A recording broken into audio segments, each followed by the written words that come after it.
آدمی بیوی کی اطاعت کرے گا لیکن اپنی ماں کی نافرمانی کرے گا۔ یہ قرب قیامت کے فتنوں میں سے، قرب قیامت کی نشانیوں میں سے ایک نشانی ہے کہ بیوی کی فرما برداری اور جو ماں ہے اس کی اہانت اور اس کی توہین اور اس کی نافرمانی۔ یہ بات ذہن میں رکھیے کہ افراط و تفریط سے ہٹ کر اعتدال کا راستہ ہی خیر کا راستہ ہے۔ کچھ لوگ بیوی کی اطاعت اور فرما برداری میں ماں کو پس پش ڈال دیتے ہیں اور وہ گھر میں ایک عضو معطل بن کے رہ جاتی ہے، اور کچھ لوگ ماں کی اطاعت اور فرما برداری میں، اس کے احکام کی بجا آوری میں اور اس کی تعظیم، توقیر اور عزت بجا لانے میں اس قدر آگے ہوتے ہیں کہ بیوی گھر کے اندر عضو معطل بن کے رہ جاتی ہے اور اس کی تحقیر بھی کی جاتی ہے، تذلیل بھی کی جاتی ہے اور اس کو نظر انداز بھی کیا جاتا ہے۔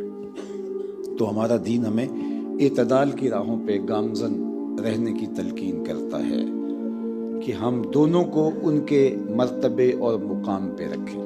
بعض فیملیز میں، بعض خاندانوں کے اندر یہ مشکل ہوتا ہے۔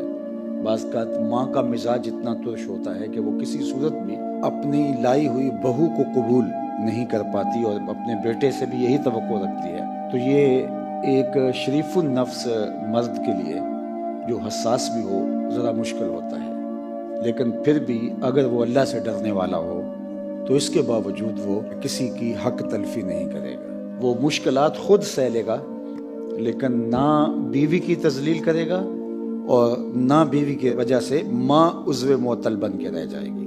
دونوں کے حقوق کو وہ اچھے انداز سے جو شریعت نے اس کو بتائے ہیں وہ پورا کرنے کی کوشش کرے گا۔